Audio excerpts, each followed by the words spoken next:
7টার কিছুটা পর থেকে বন্ধ হয়ে যায় রাজধানীর মেট্রো রেল চলাচল।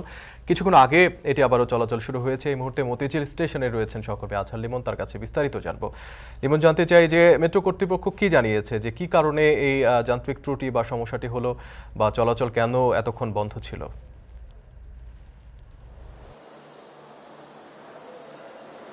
মেট্রো কর্তৃপক্ষর কাছ থেকে আমরা আসলে সহজে তথ্যগুলো পাই না, তবে তারা আমাকে যেটি জানিয়েছে যে মূলত বৈদ্যুতিক সঞ্চালন লাইনে সেখানে একটু সমস্যা হয়েছে বিদ্যুৎ পরিবহন ব্যবস্থায়। তারা এটাকে বলছে ট্রিপ, বৈদ্যুতিক ট্রিপ, এবং এই কারণে কিন্তু একটা দীর্ঘ সময় মিরপুর 11 নম্বর থেকে বিজয় সরণি পর্যন্ত এই যে ডাউন লাইন, যেটি দিয়াবাড়ি থেকে এই মতিঝিলের দিকের যে লাইনটি, সেই ডাউন লাইনটির স্টেশনগুলোতে এবং সেই লাইনটিতে বিদ্যুৎ সঞ্চালন কিন্তু বন্ধ ছিল। গরম গরম রুটি, সাথে সুজির হালুয়া, দুর্দান্ত জুটি। তবে জুটি জমাতে চাই তীর আটা ময়দার সুজি, কারণ তীর ছাড়া আমার চলেই না।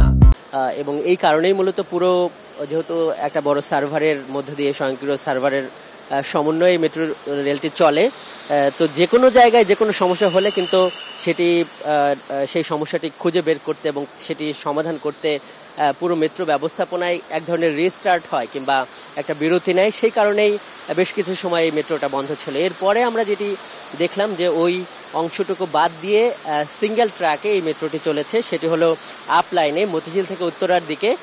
পুরো লাইনটাই ঠিক ছিল এবং কিছু অংশ যেটি ডাউন লাইনে সমস্যা ছিল। তো এই সিঙ্গেল ট্র্যাকে মেট্রো আসা যাওয়া করেছে, কিন্তু কিছুক্ষণ আগে মোটামুটি আধা ঘন্টা ধরে আমরা দেখছি যে এই দুইটি লাইনে আবার সচল করার চেষ্টা করছে মেট্রো কর্তৃপক্ষ।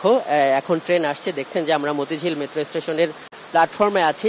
এখানেও একটা দীর্ঘ অপেক্ষা আছে। নিচে আমরা দেখলাম যে কনকোর্সে যে টিকিট কাটার দীর্ঘ লাইন তৈরি হয়েছে, টিভিএম মেশিনগুলোকে বন্ধ করে রাখা হয়েছে। এর কারণ আমরা স্টেশন কন্ট্রোলারের কাছে জানতে চাইলে তিনি আমাদেরকে জানালেন, যেহেতু এই মেট্রোর চলাচলটা এখনও স্বাভাবিক হয়নি, এবং স্বাভাবিক হয়নি এই অর্থে যে এখন হলো অফ পিক আওয়ার মেট্রোর হিসাব মতে, অর্থাৎ এই সময়ে মেট্রো চলাচল করা প্রতি 10 মিনিট পরপর চলাচল করবার কথা, কিন্তু এখনও এই মেট্রোগুলো আসছে মোটামুটি 15 মিনিট পরপর, যেই কারণে তারা কিন্তু ওইখানে টিভিএম মেশিনগুলো বন্ধ রেখেছে এবং যেই কারণে নিচে একটা দীর্ঘ সময় লাগছে এবং মানুষের কিন্তু বেশ ভোগান্তি হচ্ছে, যার মোটামুটি 15 মিনিটের দূরত্ব বা আধা ঘন্টার দূরত্ব হাতে রেখে, যেহেতু মেট্রো কোনো দেরি করে না, সেভাবে যারা বের হয়েছিল তাদের কিন্তু মোটামুটি 1 ঘন্টা 1.5 ঘন্টা আজকে দেরি হয়ে যাচ্ছে। তো বিপ্লব, এই ছিল মতিঝিল মেট্রো স্টেশন থেকে মেট্রো চলাচলের আমার কাছে সবশেষ। বৈদ্যুতিক গোলযোগের কারণে সকাল থেকে মেট্রোর চলাচল বন্ধ থাকলেও আবারও সেটি স্বাভাবিক হয়েছে। এই বিষয়ে মতিঝিল স্টেশন থেকে আজহার লিমনের কাছ থেকে।